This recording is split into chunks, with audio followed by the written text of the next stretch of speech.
Well, good evening, everyone. Good evening, ladies and gentlemen. And welcome to the public hearing for the Montgomery County Council on July 21st, 2020. We have two public hearings this evening, which we are going to run at the same time. The first public hearing that we're going to be discussing is the public hearing on resolution to place an amendment to Section 305 of the County Charter on the 2020 general election ballot. Action is tentatively scheduled for Tuesday, July 28th, next Tuesday. Persons wishing to submit additional material for the council's consideration should do so by the end of the business day tomorrow, July 22nd. Each individual will have 2 minutes to speak. Individuals will be alerted as they approach their 2 minutes and may be disconnected. Also, there may be technical glitches during the public hearing that may need to be addressed by our staff, so thanks in advance for your patience. And at the same time, we're running the public hearing resolution, agenda item number 17, which is a public hearing resolution to adopt a proposed amendment to the county charter property tax limit on taxable value of owner-occupied residential property limit on tax rate increases. Action will be scheduled at a future date. Persons wishing to submit additional material for the council's consideration should do so by the end of the business day, July 22nd. Susan Kennedy, it is my understanding we do have speakers for both public hearings, so if you would please conduct the public hearing. Good evening. Yes, our first speaker this evening is Richard Medaleno. Thank you very much, Mr. President and members of the council. I was trying to turn on my video, but I can't. As we address the immediate needs of our residents and plan for the future, the county executive has asked me to share with you his testimony that one thing has become abundantly clear.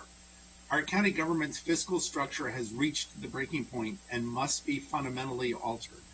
Quite frankly, our charter manufactures austerity to create a system that is broke and broken on purpose.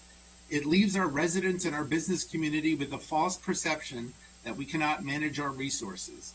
And while our neighbors in the region, especially across the river, focus on what future they want to build for their communities, our charter prevents us from tackling a range of issues from the opportunity gap in our schools to quality infrastructure, affordable housing, and adequately funded reserves. Over the past year, the county executive has been making the case for changing our charter in public forums around the county. I've had the opportunity to hear him talk about it, as many of you have, at forums on both the operating budget, the capital budget. It's one of his favorite topics, and he is grateful that this council is ready and willing to take up this effort and to join him in changing the charter. I'm not going to go over exactly what the charter does. I know you know the revenue cap and its implications. I think it's important to know, because it is a revenue cap and not a rate cap, and that the revenue is limited to inflation, that it does not allow us to benefit from whatever efforts we make successfully in order to grow our tax base. For example, if over the next few months there were to be an economic miracle in our country and our community, and every vacant square foot of space, in office space and shopping centers, was to be leased, we would not be able to realize that gain to our economic base, because the charter limits all of us to growing the property tax revenue to the inflation rate, which last year was 1.27%. This year is currently estimated to be at 0.6%. And Mr. I think Medaleno, I'm sorry, your time is up. Okay. So sorry, we went a little over, but your time is up. Thank you very much. But there again, Mr. Medaleno, I believe you will or have submitted your testimony in writing as well, so we certainly will read that as well. Well, it's the county executive's testimony that outlines his proposal for a compromise between the various amendments that have been put before you. Thank you, Mr. Medaleno, and we will read it. Our next speaker is Carol Stern. Thank you, President Katz, Vice President Hucker, and members of the council. My name is Carol Stern. I'm here as a homeowner who pays property taxes and on behalf of Jews United for Justice. I want to thank the Council for the significant work you have undertaken to help the county meet the challenges of the COVID-19 pandemic. The scope of the financial impact of COVID-19 is not yet clear. JUFJ believes that as you consider resolutions that would place an amendment to the county charter on the 2020 ballot, you must choose to raise revenue in a way that ensures everyone pays their fair share. Budgets are moral documents, and we cannot make decisions that will lead to cuts in essential services during this time of immense need. JUFJ supports the removal of the property tax revenue cap from the county charter. The cap prevents the county from reaping the rewards of growth. Removing the cap helps ensure that over time the county will have sufficient resources for our schools, emergency services, and safety net for our most vulnerable. Jewish tradition teaches us that in a just and perfect world, all people have resources sufficient for their needs. We are all called to be partners in the creation of that more perfect world. In this time, that call is louder than ever. The Council has the opportunity with this charter amendment process to institute a more democratic voting process. No single council member, current or future, should have veto authority over the county's health and prosperity.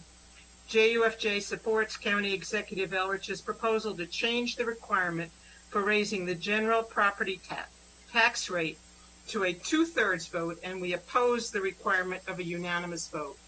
JUFJ also supports County Executive Elrich's proposal to reduce the homestead tax from 10 to 3%. This change protects working and middle-class homeowners, including essential workers such as firefighters, EMTs, and teachers who have...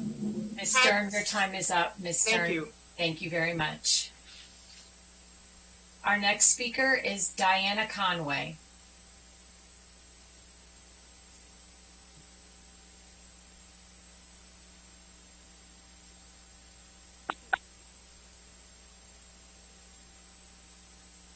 You may begin, Ms. Conway.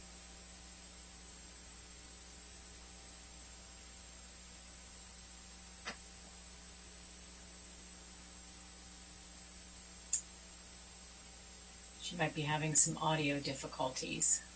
She is unmuted, but we don't hear her. Why don't we move on to the next speaker and come back to her? The next speaker is Tony Hauser.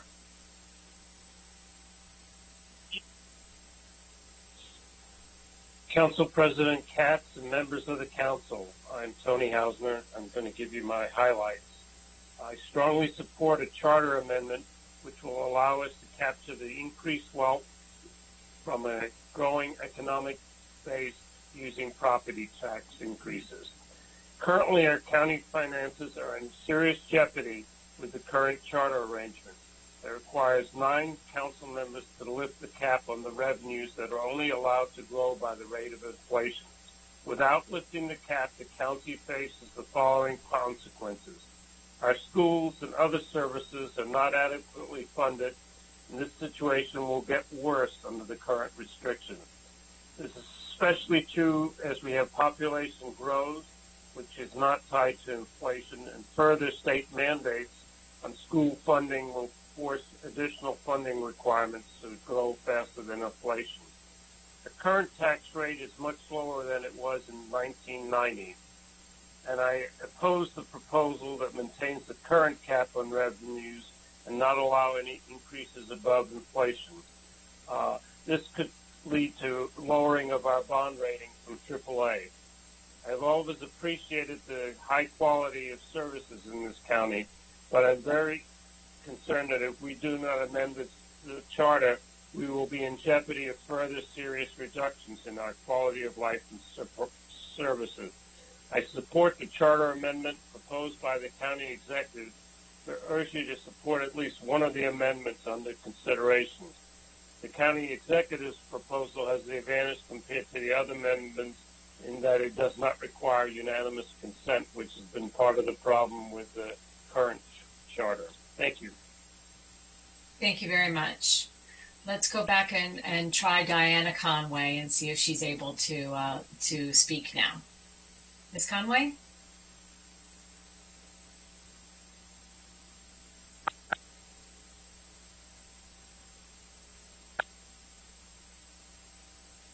Ms. Conway, do you hear us?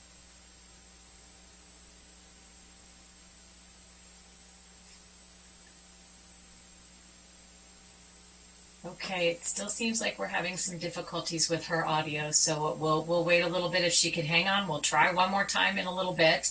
The next speaker is Ana Martinez.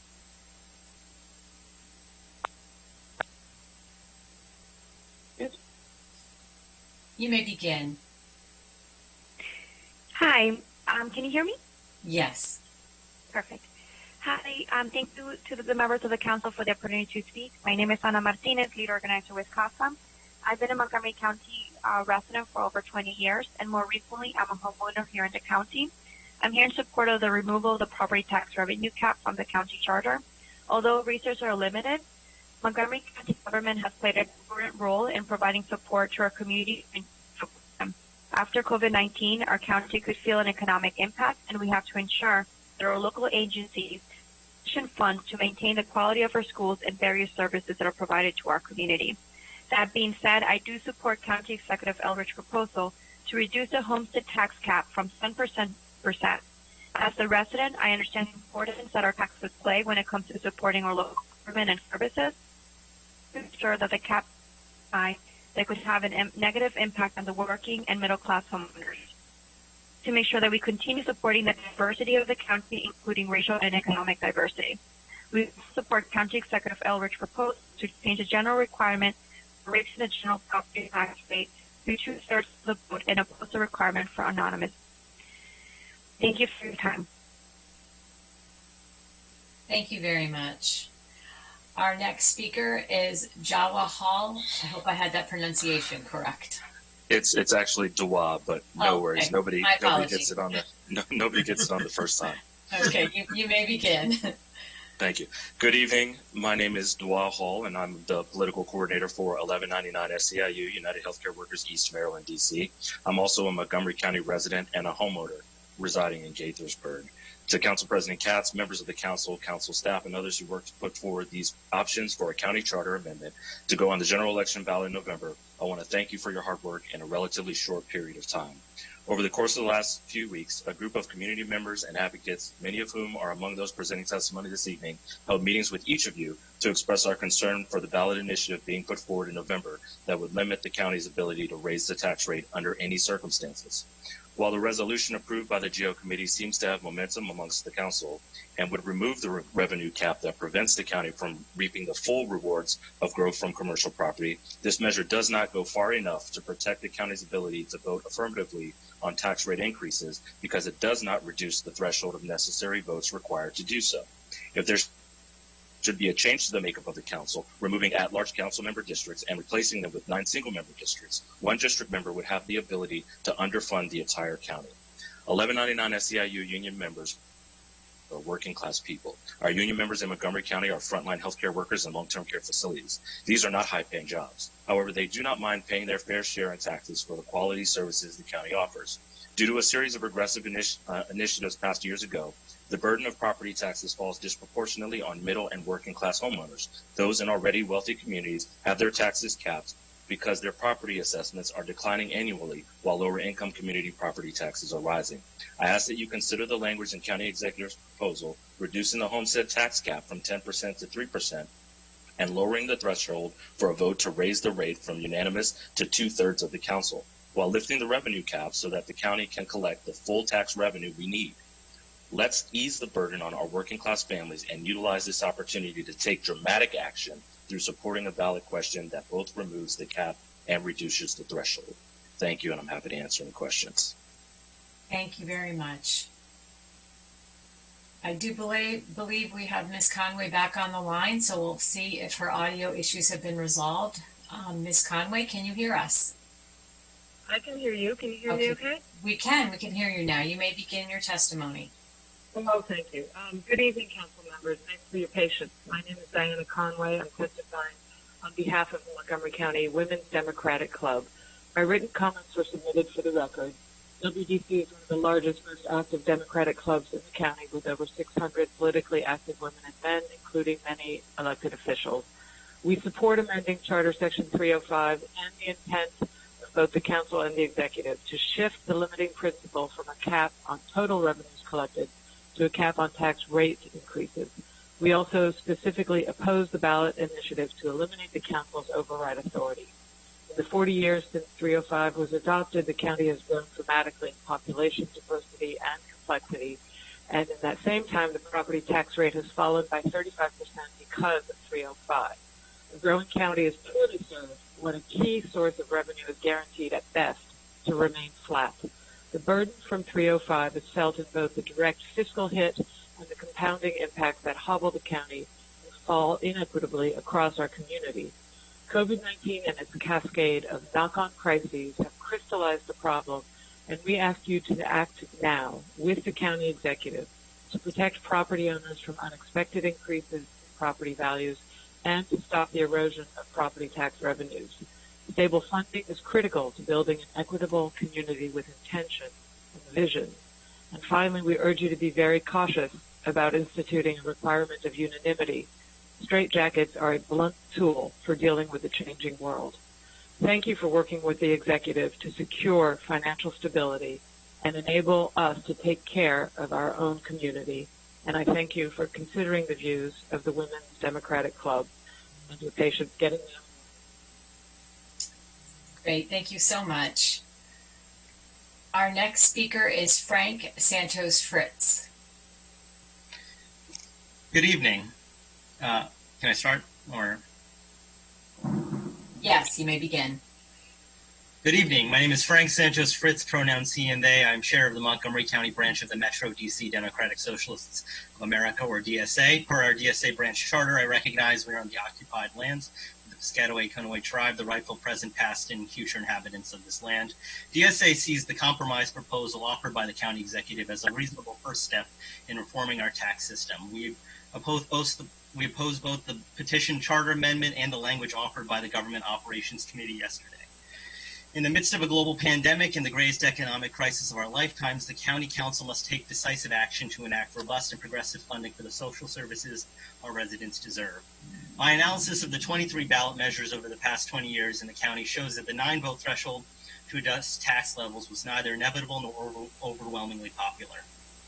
In 2004, the 9-vote threshold was soundly defeated by a broad-based civic coalition by almost 20 points. In 2008, there was not that same broad coalition, leading to the measure passing by the closest margin in the last 20 years, 50.7 to 49.3 by a margin of only 5,000 votes out of 443,000 cast. That same year, 60,000 voters left that ballot question blank. To quote the Reverend Jesse Jackson, that measure passed by the margin of despair and the fracture of our coalition. We urge the council to change course and offer the contrast to the status quo that the voters deserve on the ballot. That alternative should not adopt the same far-right framing that passed by the narrowest margin of the past 2 decades with only a slight technical amendment. We trust the voters, when vigorously engaged as they were in 2004, with leadership that is not apologetic for the price of excellent services this county provides, will make the right decision. We urge you to allow for at least one ballot measure that lowers the threshold for revenue adjustments as part of a longer-term effort to secure the progressing funding this county needs for the essential services and family-sustaining jobs that our families, our county workers, and our communities deserve. Thank you very much. Thank you. Our next speaker is Laura Stewart.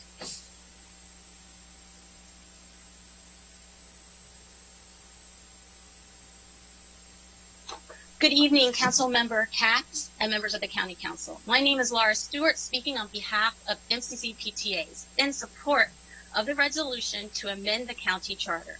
Because of the directives given to us by Maryland PTA during the COVID emergency, we cannot vote at this time to support a particular bill, but I'm able to speak to a past priority on funding that was previously approved. We ask that legislators, quote, fund the recommendations of the current commission to meet the needs of Montgomery County's diverse population of learners by providing proven high-quality instruction, reducing class sizes in Montgomery County, hiring more teachers, increasing teacher salaries, and providing high-quality early childhood education. I'm here to speak in support of two aspects of a possible charter amendment. We strongly encourage you to adopt a charter amendment that removes the overall county cap. Constraining the school budget by allowing the overall property tax revenue to increase at the rate of inflation will not provide funds to meet the goals I just read. I also encourage you to include the 7 council member vote requirement in order to raise property tax rates, instead of the current unanimous vote. Putting handcuffs on our elected officials puts handcuffs on the progress of our county. A charter amendment including these above actions is a moral obligation. Many parents with means have already planned to employ tutors for the COVID-19 virtual environment. But this is not new. Parents with means have always filled in the gaps which have been caused by the underfunding described by the current commission. If we truly are serious about providing equitable opportunities, we'll change the existing structures which currently put up the barriers to our most vulnerable neighbors. Thank you.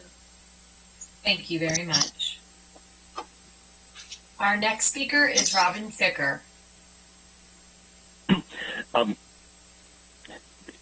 Good afternoon, good evening, President and former most favorite mayor in Maryland, Katz, and rest of the council. This is Robin calling you from Seattle. We recently had a 9% property tax increase, which was supported by the county executive. It drove lots of our citizens into bankruptcy and many housing units into the unaffordable category. We can never let that happen again. The council's proposal will enable the council to raise property taxes as much as they want. The fact is that presently we are not getting our money's worth from the county government. Schools are closed the entire first semester. Young black and brown children cannot learn to read online. There was talk previously about expanding universal pre-K. Now we have no pre-K in school, no first grade, no K, no second grade, no third grade.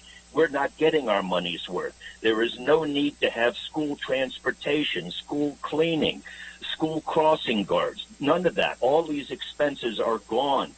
We need to protect our pocketbooks during this recession, during this pandemic. We cannot afford to raise taxes at this time. We're not getting our money's worth. So please support the proposal that was petitioned by 13,520 citizens to limit property tax increases to the rate of inflation. Don't forget, there is an exception for new construction. Thank you, Mr. Ficker. Our last speaker this evening is David Mott. Hello, everybody. President Katz, Vice President Hucker, and members of the council. I'm a long-term homeowner here. I live in Aspen Hills. I pay property taxes, and I'm here on behalf of Progressive Maryland. We want to thank you for your work on the COVID-19 pandemic. Workers in Maryland, Montgomery County, and the country face a world of hurt and hardship. More than ever, they need what we funded our government to do, and that is to help us, help each other through this crisis. The true costs of this pandemic will be realized in the future, and it is abundantly clear that this county needs better tools to raise revenue to meet the budget shortfalls we're facing now and in the future to face the challenges that we face. Budgets are an expression of our values, and as such, we have to make sure that everybody in this community pay their fair share so that we can create the society that we want to live in. I will say this very quickly, that Progressive Maryland supports County Executive Ehrlich's proposal to change the requirement for raising the general property tax rate to 2/3 vote, and we oppose the requirement of a unanimous vote. We urge the council to vote for a resolution that removes the revenue cap and lowers the threshold for raising the rate. I would say this, that while we are in the pandemic, we need to realize that normal was not so great. We face poverty, low income, wealth and income inequality, affordable housing crisis, health crisis, educational crisis, crisis of democracy, and that's before we add in the effects of climate change. We face serious challenge, and we have to have a full-throated, unrestricted, democratic discussion about the nature of society we want to live in, raise our children in, the government we need to help us achieve that, and how we're going to pay for it. The current tax system, especially that by Thicker, proposed by him, is inherently anti-democratic. It's designed to inhibit, if not prevent, that discussion from taking place. They construct arbitrary, impossible to achieve benchmarks and barriers to honest debate and decisions that have to be made to decide the kind of society we want to live in. Mr. To Mott, require Mr. Mott, your time is up. That was my best line coming. Thank you very much. Sorry. All right. Mr. President, that wraps up our speakers this evening. Well, thank you, Ms. Kennedy, and thank you to all of our speakers this evening. This public hearing is now closed, and this concludes our evening. Thank you all for being with us. We will be taking up at least one of these measures on next Tuesday, July 28th. So please stay informed with us, and we thank you for being here. We are adjourned.